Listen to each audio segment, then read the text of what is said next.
We live in a world that's constantly trying to sell us something. And I don't just mean products. I mean flawed ideas, bad arguments, even fake friendships. Figuring out what's real is one of our biggest challenges today. So we're going to look at two very different toolkits for spotting the fake. So let me ask you something. Just think about it for a sec. Are you better at spotting fake news or a fake friend?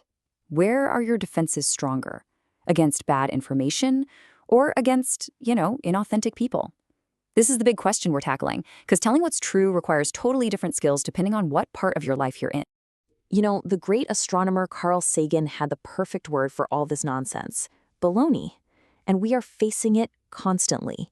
So today we're going to explore two powerful but really distinct ways to detect it. I mean, on one hand, you've got all this intellectual noise, right? Propaganda, pseudoscience, just bad arguments trying to get inside your head.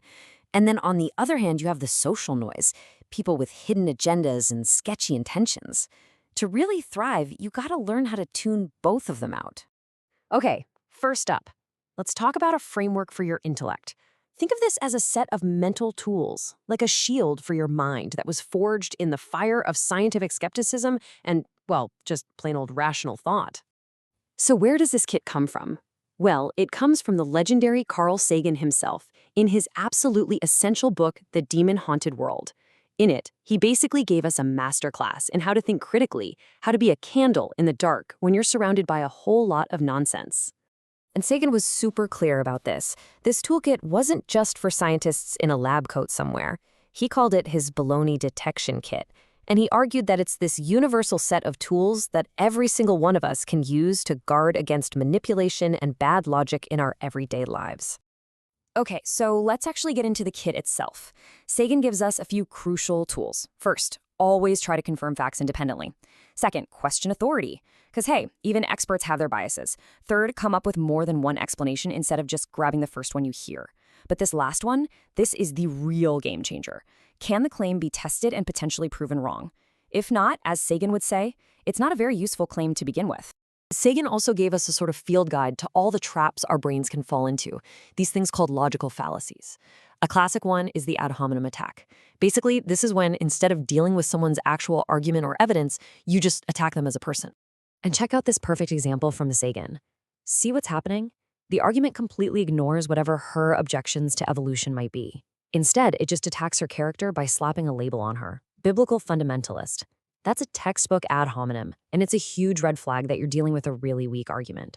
All right, so now let's shift gears completely.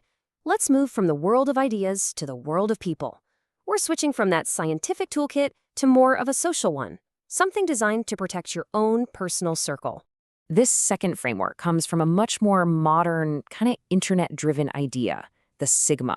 Now, this concept describes someone who operates pretty independently and values authenticity above everything else. And at the heart of it is this highly tuned, instinct-driven bullshit detector that isn't focused on data, but on human behavior and social cues. And what's so fascinating here is what this detector is actually tuned to pick up on. It's not about logical flaws. It's about a lack of integrity. Corporate fluff, flaky people who say one thing and do another, hidden envy, emotional vampires. All of these things show a disconnect between what someone says and who they really are.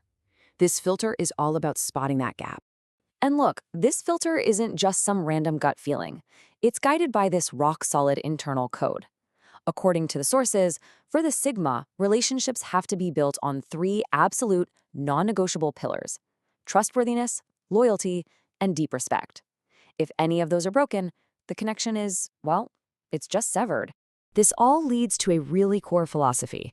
Being alone is a strategic choice, not a sign of failure. This quote, "I'm not lonely, I'm lethal," really captures the idea that solitude is a position of strength.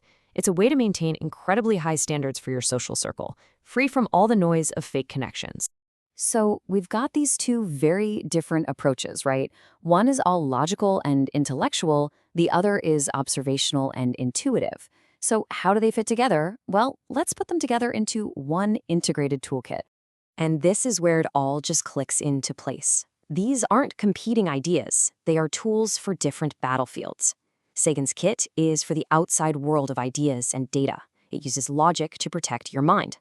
The sigma filter is for your inner world of relationships. It uses intuition to protect your social circle.